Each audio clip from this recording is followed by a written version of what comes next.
সুপ্রিয় দর্শক, আসসালামু আলাইকুম। সবাইকে স্বাগতম জানাচ্ছি আজকের গুরুত্বপূর্ণ সংবাদে। প্রথমেই জানিয়ে দিচ্ছি সংবাদ শিরোনাম। খালেদা জিয়ার পক্ষে মনোনয়নপত্র দাখিল। এদিকে 2 আসনে লড়তে মনোনয়নপত্রে স্বাক্ষর করলেন তারেক রহমান। ওইদিকে নির্বাচন না করার ইঙ্গিত দিয়ে যা বললেন মাহফুজ আলম। অপরদিকে নূর রাশেদের আসনে মনোনয়ন জমা দেবেন মামুন ফিরোজ। আরও থাকছে 3,38,000 প্রবাসীর কাছে পোস্টাল ব্যালট পাঠিয়েছে ইসি। এবং সবশেষে থাকছে হেলমেট পরে এসে গুলি, এবার যুবদল নেতার মৃত্যু। শুনছিলেন সংবাদ শিরোনাম, এখন বিস্তারিত। তার আগে ছোট্ট একটি আবেদন, যদি আপনি ন্যায় ও মানবতার পক্ষে থাকেন লাইক দিন। বাংলাদেশে সুষ্ঠু নির্বাচন দেখতে চাইলে কমেন্টসে লিখে জানান বাংলাদেশে শান্তি চাই। আর সাবস্ক্রাইব করুন আমাদের চ্যানেলটি, কারণ আমরা বলি সেই কথা যা অনেক মিডিয়া আড়াল করে। এখন চলুন বিস্তারিত দেখা যাক। খালেদা জিয়ার পক্ষে মনোনয়নপত্র দাখিল। দিনাজপুর 3 আসনে দলীয় প্রার্থী হিসেবে বিএনপি চেয়ারপারসন বেগম খালেদা জিয়ার পক্ষে মনোনয়নপত্র জমা দেওয়া হয়েছে। আজ রবিবার 28 ডিসেম্বর বিকেলে তার পক্ষে মনোনয়নপত্র জমা দেন জেলা বিএনপির নেতারা। জেলা বিএনপি সূত্রে জানা গেছে, রবিবার বিকেল 4টায় খালেদা জিয়ার পক্ষে মনোনয়নপত্র জমা দেওয়া হবে বলে সময় নির্ধারণ করা ছিল। সে অনুযায়ী জেলা বিএনপির কার্যালয়ে দোয়া মাহফিলের আয়োজন করা হয়। পরে জেলা বিএনপির সভাপতি অ্যাডভোকেট মোফাজ্জল হোসেন দুলাল, সাধারণ সম্পাদক বখতিয়ার আহমেদ কোচি, জ্যেষ্ঠ সহসভাপতি মোবারক হোসেন সহ নেতাকর্মীরা বিকেল 4টায় খালেদা জিয়ার পক্ষে মনোনয়নপত্র জমা দেন জেলা রিটার্নিং অফিসার ও জেলা প্রশাসক মোহাম্মদ রফিকুল ইসলামের কাছে। এর আগে গত মঙ্গলবার 24 ডিসেম্বর দিনাজপুর 3 আসনে খালেদা জিয়ার পক্ষে মনোনয়নপত্র সংগ্রহ করেন জেলা বিএনপির সাধারণ সম্পাদক বখতিয়ার আহমেদ সহ দলটির জেলা কমিটির নেতারা। জেলা রিটার্নিং কর্মকর্তার কার্যালয় সূত্রে জানা গেছে, আজ অর্থাৎ রবিবার পর্যন্ত দিনাজপুরের 6টি সংসদীয় আসন থেকে বিএনপি, জাতীয় পার্টি, এনসিপি, বাসদ, স্বতন্ত্র সহ মোট 55 জন প্রার্থীর পক্ষে মনোনয়নপত্র সংগ্রহ করা হয়েছে। জমা পড়েছে একটি। জেলা নির্বাচন কর্মকর্তা জিলহাজ উদ্দিন এখন পর্যন্ত শুধু বেগম খালেদা জিয়ার মনোনয়নপত্র জমা হওয়ার বিষয়টি নিশ্চিত করেছেন। অন্য কারও মনোনয়নপত্র জমা পড়েনি। দিনাজপুর 3 আসন থেকে প্রথমবারের মতো নির্বাচনে অংশ নিতে যাচ্ছেন বেগম খালেদা জিয়া। এর আগে 1996 ও 2001 সালে 7ম ও 8ম জাতীয় সংসদ নির্বাচনে এই আসন থেকে নির্বাচন করে জয় পেয়েছিলেন খালেদা জিয়ার বোন প্রয়াত খুরশিদ জাহান হক। এদিকে 2 আসনে লড়তে মনোনয়নপত্রে স্বাক্ষর করলেন তারেক রহমান। বিএনপির ভারপ্রাপ্ত চেয়ারম্যান তারেক রহমান ত্রয়োদশ জাতীয় সংসদ নির্বাচনে ঢাকা 17 এবং বগুড়া 6 নির্বাচনী আসনে ধানের শীষের প্রার্থী হিসেবে মনোনয়নপত্রে স্বাক্ষর করেছেন। আজ রবিবার সন্ধ্যায় বিএনপির চেয়ারপারসনের গুলশান কার্যালয়ে সংশ্লিষ্ট আসন দুটির দলীয় সমন্বয়কদের সঙ্গে নিয়ে তিনি স্বাক্ষর করেন।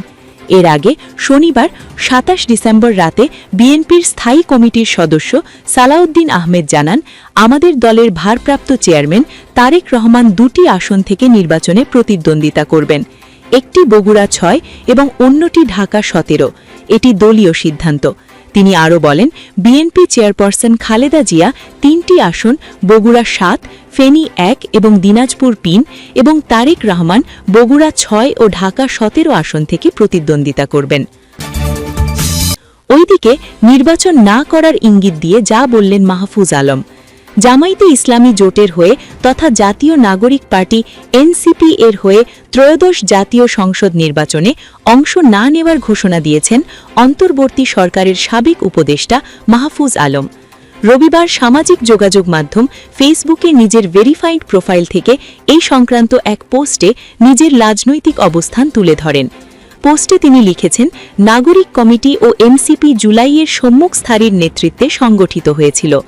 এই দুটি সংগঠনে আমার জুলাই সহযোদ্ধারা থাকায় গত 1.5 বছর আমি চাহিদা মাত্র তাদেরকে পরামর্শ, নির্দেশনা এবং পলিসিগত জায়গায় সহযোগিতা করেছি।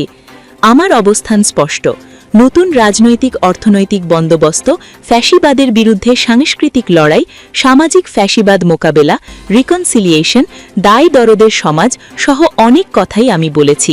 যেগুলো আমার জুলাই সহযোদ্ধারা এনসিপি থেকে বারবার বলেছেন, কিন্তু তারা এগুলো ধারণ করতেন।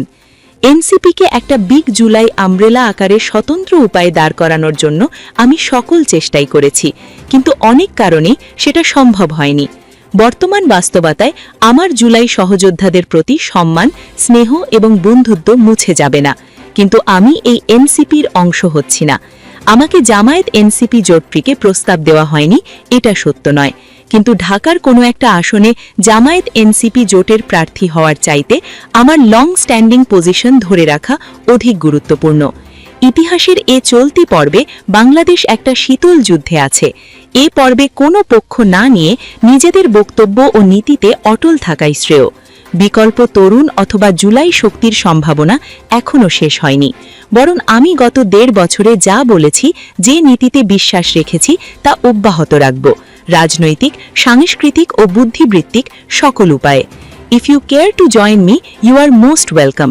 সবশেষে তিনি লিখেছেন, নতুন রাজনৈতিক অর্থনৈতিক বন্দোবস্ত সম্ভব ও বাস্তব, বিকল্প ও মধ্যমপন্থী তরুণ অথবা জুলাই শক্তির উত্থান অত্যাসন্ন।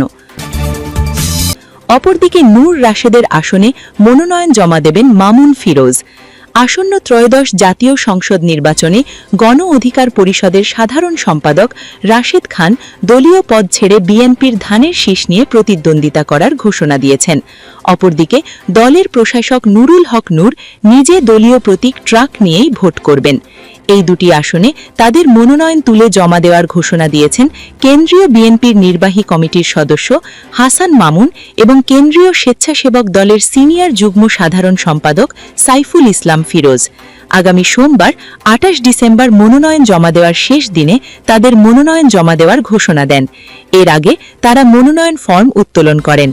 জানা গেছে তারা দুজনেই পটুয়াখালীর 3, দশমিনা, গলাচিপা এবং ঝিনাইদহ 4, কালীগঞ্জ ও সদরের আংশিক আসনে স্বতন্ত্র প্রার্থী হিসেবে নির্বাচনে অংশগ্রহণ করবেন।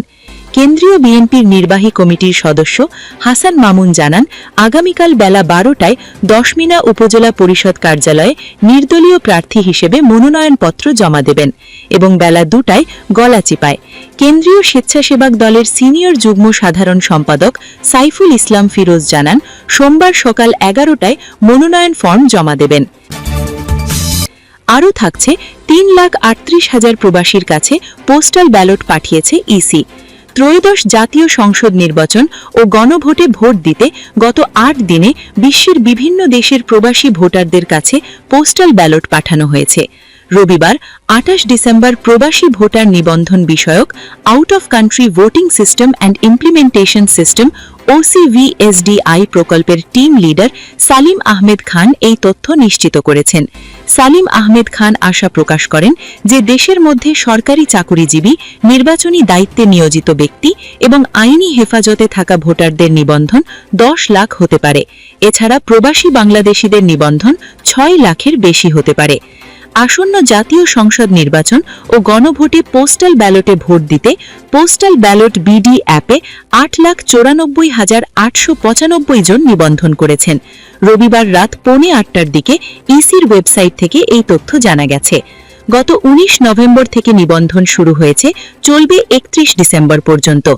যেসব দেশে নিবন্ধন চলছে সেগুলোর মধ্যে রয়েছে দক্ষিণ কোরিয়া, জাপান, দক্ষিণ আফ্রিকা, চীন, মিশর, Mozambique, Libya, Mauritius, Hong Kong, Brazil, Uganda, Democratic Republic of Congo, Ethiopia, Nigeria, Liberia, Botswana, Kenya, Rwanda, Algeria, Angola, Tanzania, Somalia, Ghana, Guinea, Morocco, দক্ষিণ Sudan, Chile, Sierra Leone, Ecuador, Taiwan, Argentina, Australia, মধ্য আফ্রিকার গণতন্ত্র, Gambia, Peru, Zimbabwe, যুক্তরাষ্ট্র, Saudi Arab, Bangladesh ইত্যাদি।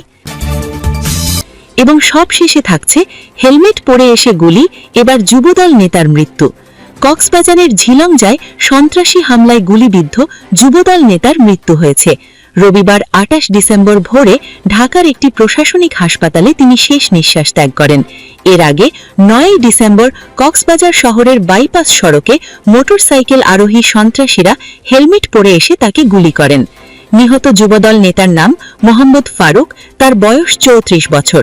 তিনি কক্সবাজার বৃহত্তর bus terminal Jubodal ইউনিটের সাবেক যুগ্ম সম্পাদক। পারিবারিক সূত্রে জানা গেছে, মৃত্যুকালে ফারুক লাইফ সাপোর্টে ছিলেন। মোহাম্মদ ফারুকের মৃত্যুর বিষয়টি নিশ্চিত করে কক্সবাজার জেলা যুবদলের সহ দফতর সম্পাদক রফিকুল ইসলাম মিয়াজি কালবেলাকে জানান, গুলিবিদ্ধ যুবদল নেতা মোহাম্মদ ফারুক ঢাকার একটি প্রশাসনিক হাসপাতালে চিকিৎসাধীন অবস্থায় মারা গেছেন। গুলিবিদ্ধ অন্য যুবদল নেতা সাইফুল ইসলাম বর্তমানে চট্টগ্রামের একটি হাসপাতালে চিকিৎসাধীন। খুনি চক্রের অনেক সদস্য ইতোমধ্যে গ্রেফতার হয়েছে। কক্সবাজার জেলা যুবদল এই নৈক্যারজনক হত্যাকাণ্ডের দৃষ্টান্তমূলক বিচার চায়। কক্সবাজার সদর মডেল থানার ওসি সমী উদ্দিন জানান, নিহত ফারুকের ময়নাতদন্ত রবিবার বিকেলে কক্সবাজার জেলা সদর হাসপাতালে সম্পন্ন হয়েছে। লাশ স্বজনদের কাছে হস্তান্তর করা হয়েছে। তাছাড়া ফারুকের খুনি চক্রের ৫ আসামিকে ইতোমধ্যে গ্রেফতার করা হয়েছে। তদন্ত সাপেক্ষে অন্য আসামিদের গ্রেফতারে অভিযান অব্যাহত রয়েছে। এর আগে ৯ ডিসেম্বর রাতে কক্সবাজার শহরের ঝিলংজা এলাকার উত্তরণ আবাসিক এলাকার প্রধান সড়কে চিহ্নিত সন্ত্রাসী বাবু বাহিনীর হামলায় শিকার হন ফারুক ও সাইফুল। সন্ত্রাসীদের ছোড়া গুলিতে দুজনেই গুরুতর আহত হন। ঘটনার পর আহতদের কক্সবাজার সদর